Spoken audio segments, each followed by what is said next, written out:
வணக்கம், இது அறுசுவையும் ஆரோக்கியமும். இன்னைக்கு நம்ம சேனல்ல கொள்ளை வச்சு எப்படி ரசம் பண்றது அப்படின்னு பார்க்க போறோம். உடற்பருமனை குறைக்கிறதுக்காக இந்த ரசத்தை நம்ம டெய்லி நம்ம சாப்பாட்டில் சேர்த்துக்கலாம். எப்படி பண்றதுன்னு பார்க்கலாம் வாங்க. கடாய் காஞ்சதுக்கு அப்புறம் நான் கொஞ்சமா எண்ணெய் சேர்த்துக்கிறேன். இதுல எண்ணெய் காஞ்சதுக்கு அப்புறம் கடுகு வெடிச்சிட்டு இருக்கும்போது இது கூட கொஞ்சமா கருவேப்பிலை, அதுக்கப்புறம் இது கூட ஒரே ஒரு தக்காளி வதக்கிட்டு இது கூடவே நான் இப்போ கொஞ்சமா மஞ்சள் சேர்த்துக்கிறேன். தேவையான அளவு பெருங்காயத்தை நம்ம இது கூட சேர்த்துக்கலாம்.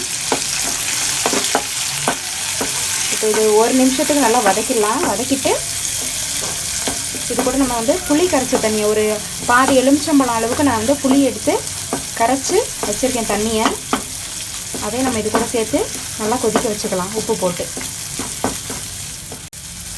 இப்போ கடுகு, கருவேப்பிலை, தக்காளி, மஞ்சள் தூள் எல்லாம் சேர்த்து நல்லா வதக்கிட்டேன். இப்போ புளி கரைச்ச தண்ணியை நான் இது கூட இப்போ சேர்த்துக்க போகிறேன்.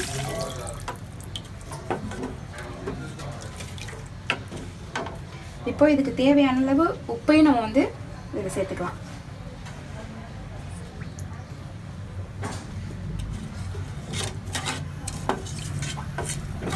அவ்வளோதான். இது நல்லா கொதிக்கட்டும்.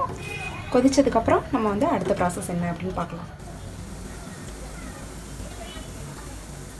ரசம் நல்லா இப்போ கொதிச்சிட்ருக்கு. இப்போ நான் இது கூட அரைச்சி வச்ச மசாலாவை சேர்த்துக்க போகிறேன். இதில் என்னென்ன நான் சேர்த்துருக்கேன் அப்படின்னு பார்த்தீங்கன்னா, 4 காஞ்ச மிளகாய், அரை ஸ்பூன் மிளகு சேர்த்துருக்கேன். அதே போல் அரை ஸ்பூன் அளவுக்கு சீரகம் சேர்த்துருக்கேன். ஒரு 5 பூண்டு பல். இது எல்லாத்தையும் 1-2 உடச்சி இது கூட நான் இப்போ சேர்த்துக்க போகிறேன். இது நல்லா கலந்துட்டு கொள்ளு ஒரு 50 கிராம் எடுத்து நல்லா வேக வச்சு அதை பவுடராக பண்ணி வச்சுருக்கேன் மிக்சியில் அடித்து. அதையும் நம்ம இது கூட இப்போ சேர்த்துக்கலாம்.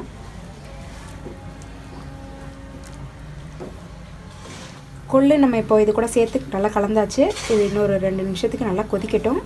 அதுக்கப்புறம் நம்ம வேறு பவுலுக்கு ட்ரான்ஸ்ஃபர் பண்ணிக்குவோம். நல்லா கொதிச்சிருச்சு ரசம். இப்போ இது கூட நான் கொஞ்சமாக கொத்தமல்லியை சேர்த்துக்கிறேன்.